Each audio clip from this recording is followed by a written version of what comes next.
Good morning, students. Uh, this is Kalpana Singh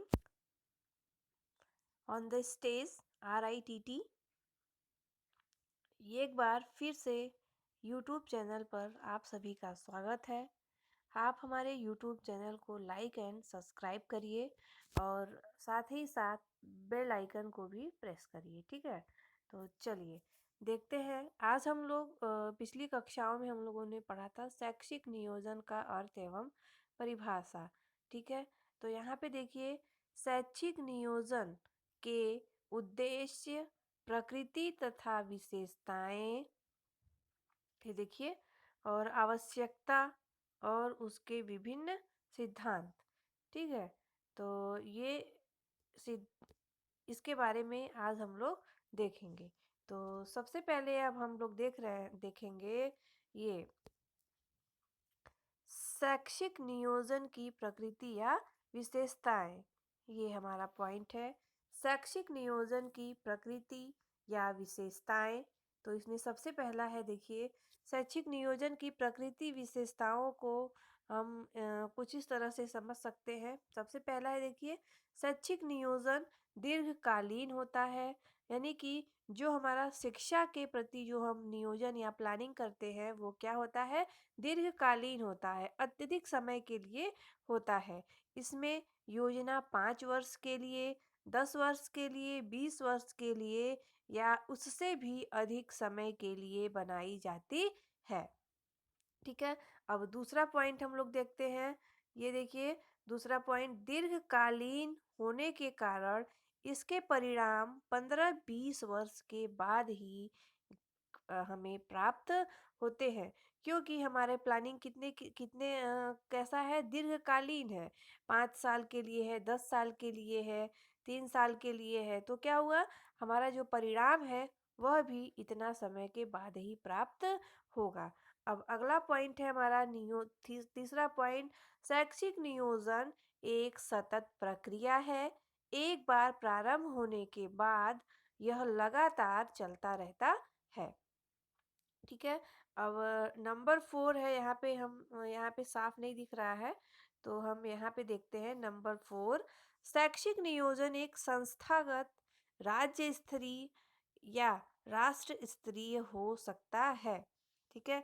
जो शिक्षा का नियोजन है वो हमारा कौन करता है, किसी न किसी प्रकार से हमारा संस्थागत होता है, किसी न किसी संस्था के द्वारा ये सब शैक्षिक नियोजन किया जाता है, राज्य स्तरीय या राष्ट्र स्तरीय, ठीक है। राज्य स्तरीय या राष्ट्र स्तरीय, यानी कि राज्य के देख रेख में किया जाता है और ये राष्ट्र के देख रेख में भी किया जाता है। राज्य के देख रेख में जो राज्य में हमारे विद्यालय होते हैं और राष्ट्र में जो हमारे केंद्रीय विद्यालय होते हैं उनका देख रेख होता है, जो शैक्षिक नियोजन होता है उसके अंतर्गत आता है। अब अगला देखिए, हमारा अगला नंबर है नंबर 5, शिक्षक, यानी कि शैक्षिक नियोजन अत्यंत ही जटिल, गूढ़ तथा संवेदनशील प्रक्रिया है। और नंबर 6 है, शैक्षिक नियोजन देशी तथा विदेशी प्रयोगों तथा अनुभवों में प्रभावित होता है। नंबर 7 है, यह एक वैज्ञानिक तथा सुचिंतनीय प्रक्रिया है। यह एक वैज्ञानिक तथा सुचिंतनीय प्रक्रिया है।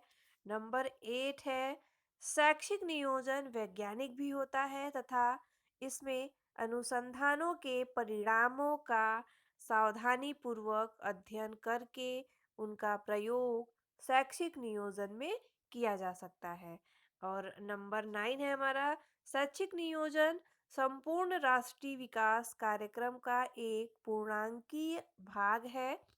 इसी कारण शैक्षिक नियोजन को हम राष्ट्रीय विकास योजना से अलग अलग नहीं कर किया जा सकता है। अंत में कहा जा सकता है कि शैक्षिक नियोजन एक सहयोगात्मक प्रक्रिया है। शिक्षा मंत्रालय केंद्र स्तर पर अथवा राज्य स्तर पर इसके लिए उत्तरदायी हो सकता है, किंतु योजना बनाने में सरकार के अन्य विभागों का भी सहयोग आवश्यक होता है, ठीक है, तो अब हम आगे देखते हैं। इसके लिए उत्तरदायी हो सकता है, किंतु योजना बनाने में सरकार के अन्य विभागों का भी सहयोग हो सकता है। वही है, थोड़ा सा इधर कट के आ गया है इस पेज पे। ठीक है, तो अब आगे हम देखते हैं। हमारा है शैक्षिक नियोजन के उद्देश्य। ठीक है, तो यहाँ पे ये वाला टॉपिक हम लोग पढ़ रहे हैं, शैक्षिक नियोजन के उद्देश्य। तो इसका मूल उद्देश्य ऐसे कार्यक्रमों का निर्धारण करना है जिनके द्वारा विशिष्ट लक्ष्य प्राप्त किए जा सकते हैं। ठीक है, तो इसमें देखिए डॉक्टर L.K. ओड ने इसके 7 उद्देश्य बताए हैं, जो इस प्रकार है। ठीक है, सबसे पहला है हमारा, यहाँ पे देखिए पहला, आने वाले वर्षों में शिक्षा की गणनात्मक तथा गुणात्मक मांग का पूर्वानुमान करना तथा उन मांगों को पूरा करने के पहले से ही तैयारी कर लेना। और नंबर सेकंड है हमारा, सावधानी पूर्वक शैक्षिक विकास के उद्देश्यों को परिभाषित करना तथा उन्हें प्राप्त करने के लिए प्रभावी कार्यक्रम बनाना। ठीक है, अब अगला है हमारा नंबर 3, शिक्षा के प्रत्येक क्षेत्र के लिए विस्तृत योजनाएं बनाना एवं उनका एकीकरण करना। यह भी देखना कि कोई द्विगुणन तो नहीं हुआ है या कोई विरोधाभास तो नहीं है। ठीक है, और नंबर 4 है हमारा, शैक्षिक नियोजन का एकीकरण राष्ट्रीय विकास के साथ करना। नंबर 5 है, शैक्षिक नियोजन में सेवा सेवा वर्ग की मांग का पूर्वानुमान लगाना तथा उनको प्रशिक्षण देकर योजना के लिए तैयार करना।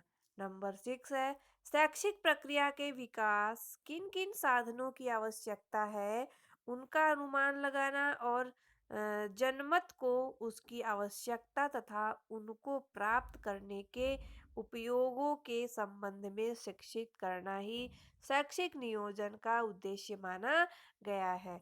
अब अगला है हमारा नंबर 7, उन उपायों को अपनाना जो बर्बादी न होने दे तथा यह पक्का कर लेना चाहिए कि साधनों का सबसे अच्छा आर्थिक उपयोग हो रहा है अथवा नहीं हो रहा है, तो वांछित स्तर को प्राप्त करने की चेष्टा की जाती है। अब आगे हम देखते हैं शैक्षिक नियोजन का महत्व तथा आवश्यकता, महत्व या उसकी आवश्यकताएं। ठीक है, तो देखिए आगे देखिए, यहाँ पे हम शैक्षिक नियोजन की आवश्यकता या महत्व, तो शैक्षिक नियोजन का अपना महत्व है। इसके महत्व या आवश्यकताओं को हम इस प्रकार से देख रहे हैं। देखिए यहाँ पे पहले है, पहला हमारा पॉइंट है, शैक्षिक संस्था के लक्ष्यों को प्राप्त करने के लिए शैक्षिक नियोजन अत्यंत महत्वपूर्ण है। और दूसरा पॉइंट है हमारा, संसाधनों के उपयुक्त उपयोग हेतु शैक्षिक नियोजन आवश्यक है। अब नंबर 3 है, अच्छे व वांछित परिणामों की प्राप्ति हेतु शैक्षिक नियोजन आवश्यक है। नंबर 4 है, शैक्षिक नियोजन द्वारा उत्पादन में परिणात्मक बुद्धि वृद्धि संभव है। और अगला नंबर है हमारा, शैक्षिक नियोजन द्वारा भौतिक समृद्धि सुनिश्चित की जाती है। नंबर 6 है, इसके आधार पर ही उपयुक्त निर्णय लेना भी संभव हो पाता है। नंबर 7 है, यह प्राथमिकताओं के सुनिश्चितीकरण एवं सुनिश्चितकरण महत्वपूर्ण है। नंबर 8 है, शैक्षिक नियोजन में निरंतरता आती है। नंबर 9 है, इसके द्वारा शिक्षा में धर्मनिरपेक्षता एवं मौलिकतापूर्ण दृष्टिकोण का विकास संभव है। नंबर 10 है, लक्ष्यों को प्राप्त करने की लक्ष्यों को प्राप्त करने की प्रक्रिया में गति शैक्षिक नियोजन के द्वारा ही संभव हो सकता है। ठीक है, तो अब देखते हैं हम लोग अगला अगला टॉपिक है हमारा शैक्षिक नियोजन के सिद्धांत इसके कुछ प्रमुख मूलभूत सिद्धांतों का वर्णन किया जा रहा है। सबसे पहला है प्राथमिक आवश्यकता का सिद्धांत। ठीक है, तो ये देखिए, जल किसी क्षेत्र, राज्य या जब किसी क्षेत्र, राज्य या राष्ट्र की शिक्षा का नियोजन किया जाता है, तो उस क्षेत्र, राज्य या देश की मूलभूत आवश्यकताओं को ध्यान में रखकर ही योजना बनानी चाहिए। ठीक है, तो उस क्षेत्र की मूलभूत आवश्यकता क्या है, उसके आधार पर ही हम उस योजना को बनाएंगे या उसका निर्माण करेंगे या उसके बारे में प्लानिंग करेंगे। अब अगला है हमारा उद्देश्य आधारित सिद्धांत। तो शैक्षिक नियोजन इस प्रकार किया जाना चाहिए कि हमारा जो उद्देश्य है, हम किस उद्देश्य से शैक्षिक नियोजन कर रहे हैं, वह उद्देश्य हमें अच्छे से प्राप्त हो सके। ठीक है, अब आगे देखते हैं।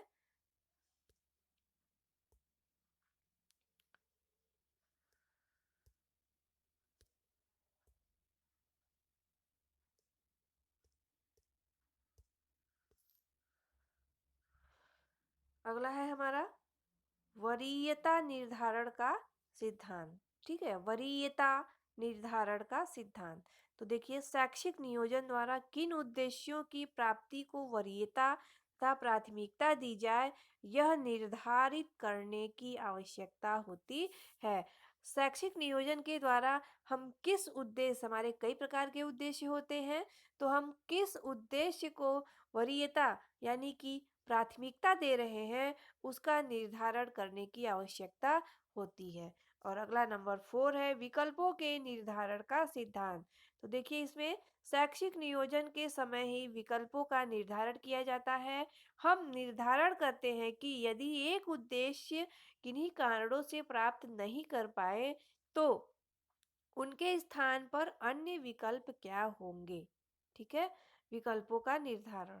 तो अगर जैसे हम किसी उद्देश्य की प्राप्ति नहीं कर सकते हैं या नहीं कर पाए किसी कारणवश, तो हम और कौन कौन से उद्देश्य हैं जो हम जिनको हम प्राप्त कर सकते हैं, तो उसके बारे में हम देखेंगे।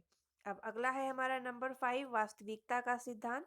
तो किसी भी नियोजन को काल्पनिक नहीं होना चाहिए, यथार्थ रूप में होना चाहिए। जो उस देश या समाज की वास्तविकता हो, उसके आधार पर योजना होना चाहिए।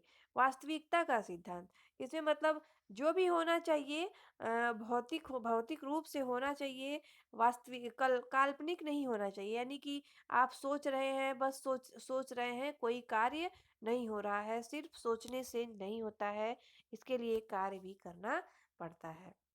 तो अगला देखिए नंबर 6 तथ्यों का संकलन व मूल्यांकन। तो देखिए, इसमें शैक्षिक नियोजन के लिए विभिन्न प्रकार की सूचनाओं व तथ्यों की आवश्यकता पड़ती है। इन्हीं के विश्लेषण पर निष्कर्ष निकाले जाते हैं तथा भविष्य के लिए नियोजन किया जाता है।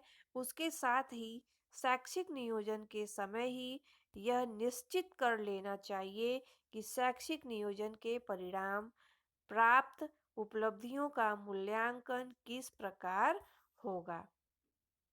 ठीक है, तो अब अगला हम देखते हैं अ, नंबर 7 कार्यकर्ताओं का चयन।